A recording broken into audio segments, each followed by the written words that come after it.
Сүүлийн 3 жилд орон сууцтай холбоотой 1167 залилангийн эрэг бүртгэгдэж 3000 гаруй иргэн 118.2 тэрбум төгрөгөөр хохирчээ. За хамгийн ноцтой нь олон жил үргэлжилсэн маргаан төргийн хашийн уналт байрны үнийн өсөлтөөс шалтгаалж хохирогчид мөнгөө буцааж авлааж байрандаа орж чадахгүй нөхцөл үүссэн байна.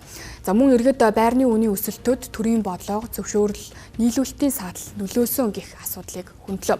Тиймээс энэ асуудлыг ганц залилан биш орон сууцны зах зээл дэх төрийн хариуцлагын асуудал гэж харж сонсгол зохион байгуулах саналаа гаргалаа. Энэ барилгын компаниуд дээр аудит оруулмаар байна. Нэгдүгээрт нь. Хоёрдугаарт нь урьдчилан тэмдэглэл хийлгэмээр байна. Энэ барилгууд баригдахгүй байгаа шалтгаан болохоор ердөөсөө давхардуул зарсан. Үл өдөртөө бүртгэл байхгүй, хяналт байхгүй. Залилангаа нууж байгаа.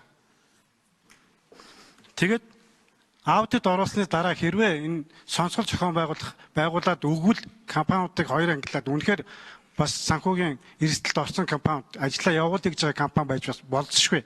Залилан хийсэн компаниудын дампууруулад дараа чинь бидний гарц гаргалгаа бол цагаан алгал болчиход байгаа.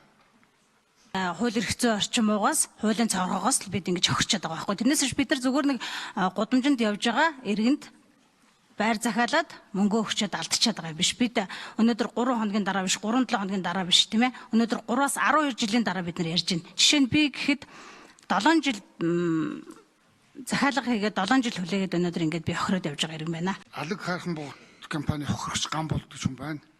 Алаг хайрхан бугт компани Баянзүрх дүүргийн 2 дугаар хороонд 30 айлын орон сууц бариад 48 болгоос алчихсан. Нийт хохирол нь 1.2 тэрбум төгрөгийн хохиролтой. Тэгээ одоо өнөөдрийн байдлаар бид бүхэнд 52 төсөл арга хэмжээний 52 төсөл арга хэмжээг одоо татан авч энэ танц судалгаа хяналт шинжилгээг үнэлгээ хийгээд ингээд явж байгаа.